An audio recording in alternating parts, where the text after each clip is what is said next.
오늘 우리에게 주신 하나님의 말씀 로마서 8장 35절에서 37절입니다. 누가 우리를 그리스도의 사랑에서 끊으리요? 환난이나 공고나 박해나 기근이나 적신이나 위험이나 칼이랴. 기록된 바 우리가 종일 주를 위하여 죽임을 당하게 되며 도살당할 양같이 여김을 받았나이다 함과 같으니라. 그러나 이 모든 일에 우리를 사랑하시는 이로 말미암아 우리가 넉넉히 이기느니라. 아멘. 오늘 말씀을 통해서 하나님과의 사랑 사이를 이간질하는 것들이 있다. 또 우리의 신앙을 위협하는 것들이 있다. 이런 일들을 만났을 때 우리가 어떻게 이겨내야 되는가라는 것입니다. 하나님이 우리를 얼마나 사랑하시며 축복하시는가. 31절 말씀에 보면 만일 하나님이 우리를 위하시면 누가 우리를 대적할 수 있겠는가. 32절 말씀에도 자기 아들을 아끼지 아니하시고 모든 사람을 위하여 내어주신 하나님이 우리에게 무엇을 더 아끼시겠는가. 33절 말씀에는 누가 우리를 고발하고 정죄하겠는가. 참으로 가슴 벅찬 선포요 선언입니다. 그리고 오늘 말씀 35절 이하에 하나님께서 주신 놀라운 사랑과 우리의 관계를 그 누구도 방해할 수가 없다. 끊을 수가 없다. 이렇게 선언을 합니다. 그런데 과연 그렇습니까? 우리와 하나님의 관계를 시기하는 세력들 또 문제들이 여전히 존재하는 것이 현실이잖아요. 어려움을 만날 때 그렇다면 어떻게 이겨낼까? 오늘 말씀을 통해서 우리가 하나님과의 관계를 더 견고히 하면서 우리의 신앙과 믿음을 고백하면 그 누구도 그 무엇도 우리에게 시비 걸지 못하리라. 35절 말씀에 누가 우리를 그리스도의 사랑에서 끊으리요? 우리가 주님을 얼마나 사랑하시는가. 주님을 사랑하는 이 사랑을 아무도 끊을 수가 없다. 방해할 수가 없다. 이런 것입니다. 주님이 우리를 얼마나 사랑하셨어요? 십자가의 사랑으로 사랑해 주셨잖아요. 조건 없는 사랑을 베풀어 주셨잖아요. 이 사랑을 받은 우리가 이제 어떤 반응을 보여야 돼요? 그리스도를 더 사랑하는 것이죠.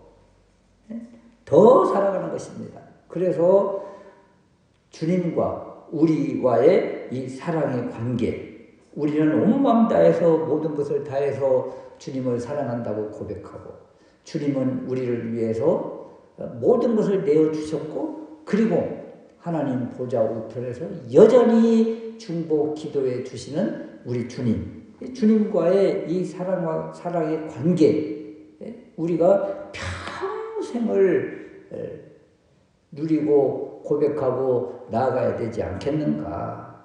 그런데 우리와 주님과의 사랑의 관계, 이 관계를 방해하는 것들이 있다. 이런 것이죠.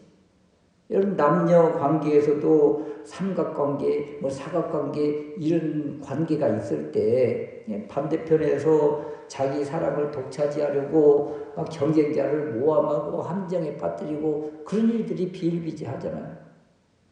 우리와 주님과의 사랑의 관계를 그냥 그대로 뜨겁게 끈끈하게 사랑하라고 그냥 가만히 두고 보겠는가. 여러분, 아름다운 사랑의 노래라고 하는 아가서, 솔로몬과 술람미 여인의 사랑의 이 관계, 이 방해하는 세력들이 있었잖아요. 아가서 2장 15절 말씀에 보면 우리를 위하여 여우 곧 포도원을 허는 작은 여우를 잡으라. 포도원을 방해하는, 허물어뜨리려고 하는 이 여우가 있었잖아요. 이런 것처럼 주님과의 관계를 계속 시기하고 방해하는 이 세력들이 있다. 우리를 공격해서 지치게 하고 무력하게 하고 떠나게 하는 거예요. 그래서 우리를 괴롭히는 세력들을 알면, 우리를 방해하는 것들이 무엇인가를 알면 우리가 그런 것들을 만날 때, 그런 것들이 다가올 때 준비할 수가 있고 이겨낼 수가 있다. 그렇다면 우리를 공격하는 것들이 무엇인가? 첫 번째가 바로 환난입니다. 환난. 사탄은 여러 가지 방법으로 우리에게 하나님과의 관계를 끊어버리도록, 사랑의 관계를 방해하기 위해서 집요할 정도로 공격을 하는데, 첫 번째가 바로 환난이라는 거예요. 환난이 우리에게 찾아와요. 예수님께서도 요한복음 16장 33절 말씀에 이런 말씀을 주십니다. 세상에서는 너희가 환난을 당하라. 환난이 없다고 이야기를 하지 않아요. 세상에서는 너희가 환난을 당하나 담대하라. 내가 세상을 이겼노라. 환난이 와요. 그럴 때 어떻게 해요?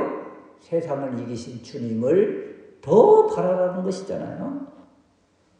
이 환난은 외부로부터 오는 압력입니다. 그래서 이 환난을 설명할 때 외부로부터 오는 압력, 이 압력이 얼마나 무거워요. 이 압박의 강도가 얼마나 심해요. 재난과 시련, 이런 것들도 다 환난입니다. 그런데 이 환난, 누구에게는 환난이 오고 누구에게는 환난이 오지 않고, 예수를 잘 믿는 사람은 환난이 없고 예수를 믿지 않는 사람은 환난이 있고, 그렇습니까? 그렇지 않습니다. 하나님께서 햇빛을 공평하게 주시듯이 누구에게나 다 환난이라는 것이 찾아온다는 거예요. 예수를 잘 믿거나 믿지 않거나, 우리에게 모두는 폭풍을 만나고 비바람과 천둥을 만나는 어려움을 겪는다는 것입니다. 이 환난과 시련, 내 잘못으로 올 수도 있고 내 의지와 상관없이 찾아오기도 합니다. 그러면 이 환난이 오면 어떤 생각을 해요? 왜 이런 환난을 주시는가 하면서 원망하기가 쉽고, 하나님은 살아계신데 왜 이런 환난을 주시는가, 우리 주님께서 세상을 다 이겼다고 하는데 왜 이런 환난이 찾아오는가, 도대체 내가 무슨 죄를 졌길래 이렇게 고난과 환난을 허락하시는가, 이렇게 항변할 때가 사실 많지요. 그러나 하나님을 사랑하는 자, 곧 그 뜻대로 부르심을 입은 자들에게는 모든 것이 합력하여 선을 이루신다는 이 하나님의 말씀을 이럴 때 붙잡아야 되는 거예요. 현재의 고난은 장차 올 영광과 좋게 비교할 수 없다고 했어요. 하나님이 우리를 위하시면 누가 우리를 배척하겠는가 말씀을 주셨어요. 이 말씀들을 붙잡고 어떻게 해야 돼요? 환난이 와라 하면서 맞서서 싸워 나가야 되겠다. 우리의 믿음이 위축되거나 우리의 믿음이 후퇴하는 것이 아니라 오히려 이 말씀을 붙들고 한 걸음 한 걸음 더 전진하는 거예요. 이것이 바로 환난을 이기는 비결이다. 두 번째, 우리를 괴롭히는 것이 있다고 합니다. 공고라는 거예요. 공고.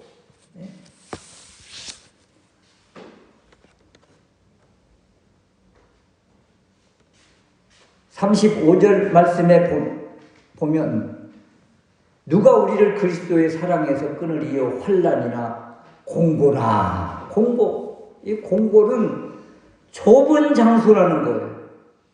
여유가 없다는 거예요. 공고할 때는 내가 아주 좁은 공간에 들어가서 웅크려져 있는 이런 모습을, 이런 그림을 우리에게 주고 있습니다.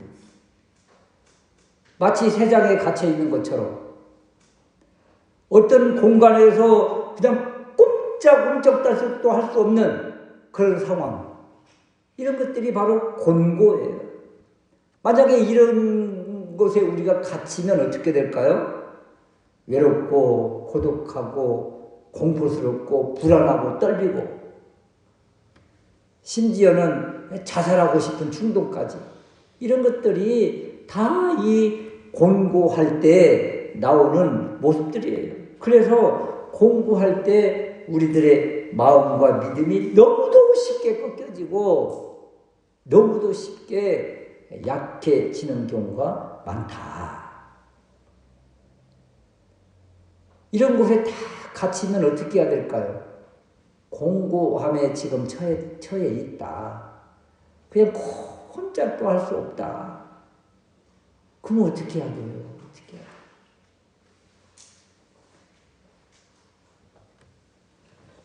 이런 관계에서, 이런 상황 속에서도 하나님과의 관계를 그 누구도 방해할 수가 없다. 이런 믿음을 과연 선포할 수가 있을까? 여러분, 좁은 공간, 갇힌 공간, 그 속에서 여러분 가만히 한번 마음을 정돈하고 눈을 감고 주님을 묵상하고 저 찬송을 한번 생각을 해보십시오. 이 생각하고 묵상하는 것조차 힘들겠지만 정말 꼼짝달싹도 할 수 없는 그 상황 속에서 내가 어떤 힘을 내도, 어떤 괴력이 임한다고 해도 이것을 뚫을 수가 없다고 생각할 때, 그때 가만히 모든 것을 내려놓고 눈을 감고 주님을 한번 묵상해 보는 것입니다. 저 천국을 한번 바라보는 거예요. 그러면 여러분 어떤 일이 일어날 것 같아요? 여러분 모든 것을 내려놓고 가만히 눈을 감고 그냥 꼼짝도 할 수 없는 상황 속에서 눈을 감고 주님을 한번 집중하면서 묵상을 한다. 눈을 감고 주님을 묵상한다. 또 저 천국을 한번 생각해보고 어떤 이미지를 그리면서 한번 바라볼 때 그때 무슨 일이 일어날 것 같아요, 여러분? 눈이 열립니다. 영적인 눈이 열립니다. 그리고 완전 묶여있는 것 같지만 그 상황 속에서 참된 자유를 누리는 거예요. 훨훨 날아다니는 거죠. 이런 새로운 세계가 펼쳐진다. 그래서 그 누구도 그 무엇도 우리를 가둬놓을 수가 없다. 그 갇힌 그곳에서 찬양하고 기도하는 그런 모습이 될 것이다. 여러분, 바울과 실라가 빌립보 감옥에 갇혔습니다. 착고에 묶여 있습니다. 지하 감옥입니다. 무슨 소망이 있고 무슨 찬양을 하고 무슨 기도가 나오겠어요? 그런데 찬양하고 기도했잖아요. 그 속에서, 그 상황 속에서 완전 공고함인데 이 속에서 주님을 바라보고 주님께 찬양하고 영광 돌리잖아요. 기도하고. 곤고가 우리를 묶어놓을 수 없다. 가둬놓을 수 없다. 이런 것입니다. 세 번째는 박해라는 것입니다. 박해. 핍박. 이것은 환난이나 시련, 곤고와 다릅니다. 노골적으로 어떤 사람이 우리를 미워하고 거부하고 박해하고 공격하는 거예요. 사도 바울은 이런 핍박을 수도 없이 받았습니다. 이유도 없이 도래받고 쫓겨다니고 때로는 죽음 직전까지 신실하고 기절할 정도로, 이 정도로 돌에 맞아서 버림을 받았습니다. 바로 핍박이지요. 박해지요.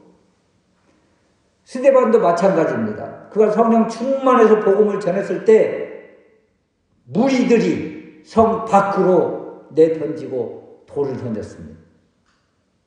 이것이 핍박이지요. 이때 스데반이 어떻게 하던가요, 여러분? 하늘을 바라봤죠.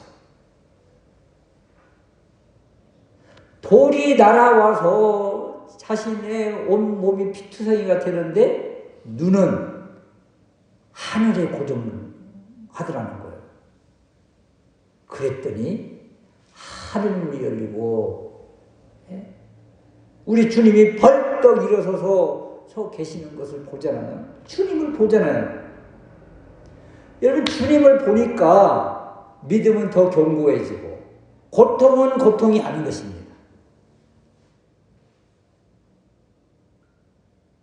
돌이 날아와서 피투성이가 돼서 아파서 처절한 절규가 나와야 되는데 주님을 보고 주님과의 관계성 속에 더 견고해지면 고통이 아닌 거예요.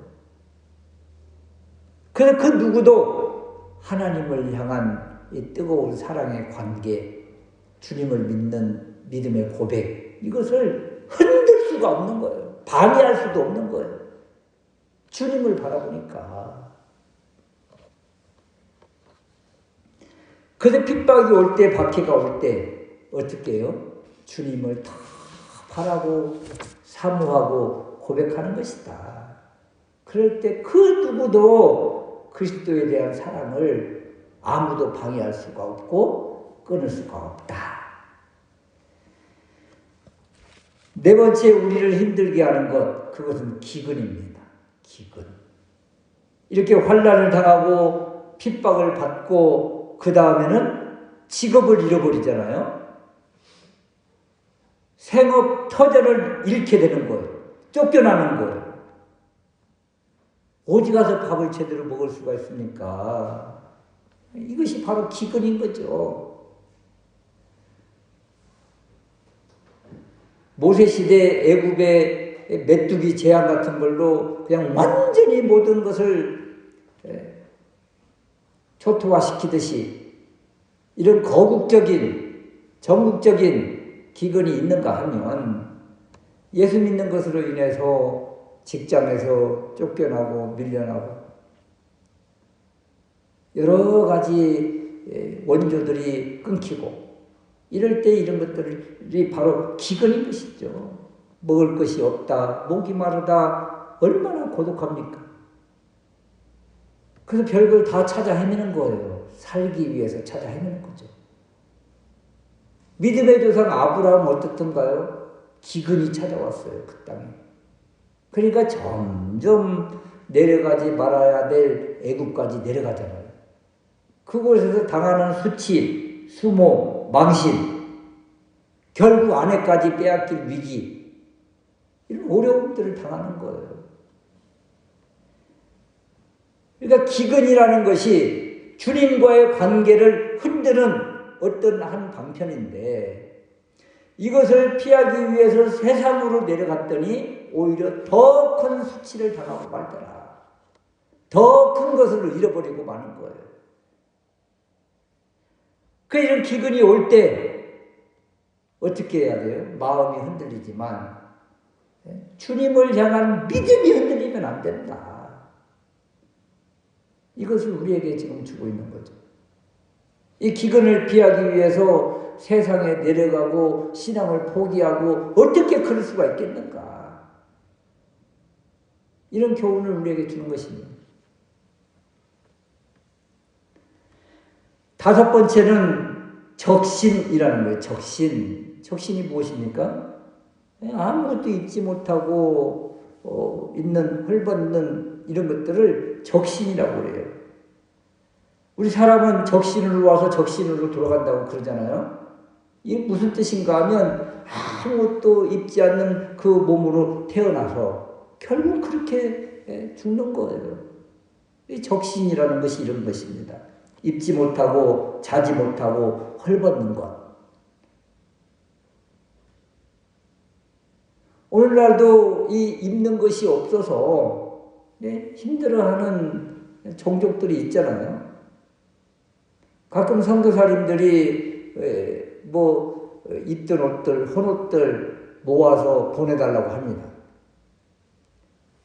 그들은 우리가 입지 못해서 버리는 이 헌옷들이 정말 필요한 데가 있다는 거예요. 적신 가운데 있으니까. 우리는 이렇게 풍부해서 풍성해서 가진 것이 많아서 이제 버리고 사는데 우리가 버리는 것들을 필요로 하는 존재들이 있다는 거예요. 이 지구상에 말입니다. 그 적신입니다. 적신. 입지 못하는 것. 입을 것이 없는 것. 사도 바울도 이런 것들을 경험합니다. 고린도후서 11장 27절 이하에 보면 수고하며 애쓰고 여러 번 자지 못하고 줄이며 목마르고 여러 번 굶고 춥고 헐벗었다. 여기 헐벗었다. 이것이 적신입니다. 사도 바울 그렇게 복음을 위해서 주님을 위해서 살았던 인생인데 그의 드러난 겉모습은 이렇게 먹을 것이 없고 잘 곳이 없고 입을 것이 없고 누울 곳이 없고 사도 바울이 정말 먹을 것이 없는 사람일까요? 기근을 만나고 핍박을 당하고 이런 적신 가운데 있을 때 사도 바울의 기득권 그것은요 로마 시민권자예요. 바리새인 중에 바리새인이에요. 얼마든지 주님을 포기하고 믿음을 내려놓으면 당장이라도 그냥 면류관을 쓰고 세상에 면류관을 쓰고 떵떵거리며 살 수 있는 명예를 가지고 살 수 있는 그런 기득권 세력이 바울입니다. 바울.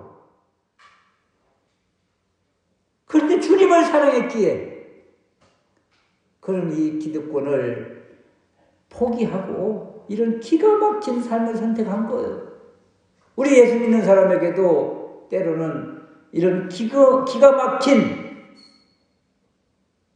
일들이 현실이 될 수가 있어요. 그럴 때 어떻게 해야 돼요? 조금 편하게 살고 싶은 것이 우리 사람들의 본능이잖아요. 본성이잖아요. 그러나 이런 본성들을 다 뒤로 하고 수치스럽고 수모스러울지라도 배고픔을 헐벗음을 그냥 그대로 받아들이는 것입니다. 왜요? 주님은 우리를 얼마나 사랑하셨는가 하면 자신의 몸이 다 찢기고 자신이 입은 모든 것들이 다 벗겨지고 그걸 다 당하셨잖아요. 우리가 좀 먹을 것이 좀 부족하고 입을 것이 좀 부족하다고 어떻게 그 풍요를 쫓아서 주님을 뒤로 할 수가 있겠는가? 절대 그럴 수 없지요. 그래서 이런 마음을 품으면 그리스도의 사랑에서 아무도 우리를 끊을 자가 없는 것입니다. 방해할 자가 없는 거예요. 이렇게 수많은 것들이 우리를 위협하면서 다가오잖아요. 그래도 주님의 십자가의 사랑을 생각하면 나 좀 편하게 살겠다고, 좀 가지며 살겠다고, 좀 누리며 살겠다고 신앙을, 믿음을 뒤로 할 수가 없다. 이런 것입니다. 여섯 번째 우리에게 다가오는 것이 있습니다. 그것은 바로 위험입니다. 위험. 정직하게 진리대로 말씀대로 복음을 믿고 나아가려면 이런 위험에 직면하게 되는 거예요. 적당히 타협을 하면서 살려고 하는 사람들에게는 위험이 사라집니다. 그러나 복음 붙잡고 십자가 붙잡고 주님 안으로 더 깊이 들어가면 들어갈수록 우리에게 찾아오는 것은 위험이라. 이 위험은요, 생존의 위기예요. 죽음의 협박입니다. 질병이 우리를 위협하기도 하고 원수가 공격하기도 하고 살해의 위협을 받기도 하는 것, 모함을 받는 것, 이런 것들이 위험이에요. 위험. 그래서 히브리서 11장 37절 이하에 보면 믿음의 사람들에 대해서 이렇게 설명을 합니다. 어떤 이들은 희롱과 채찍질 뿐 아니라 결박과 옥에 갇히는 시험도 받았으며 돌로 치는 것과 톱으로 켜는 것과 시험과 칼에 죽는 것을 당하고 양과 염소의 가죽을 입고 유리하며 궁핍과 환난과 학대를 받았으니, 온통 오늘 설명한 우리를 방해하는, 위협하는 것들이 다 포함되어 있잖아요. 믿음의 선배들은 이런 것들을 다 당하면서 살았습니다. 오히려 이런 것들 찾아오는 것이 믿음의 사람에게 정상적인 일이라고 생각을 했습니다. 오히려 예수님 때문에 고난이 없다, 그러면 부끄럽고 비정상적인 모습이었어요. 고난이 오히려 예수 믿는 사람의 표시였던 거예요.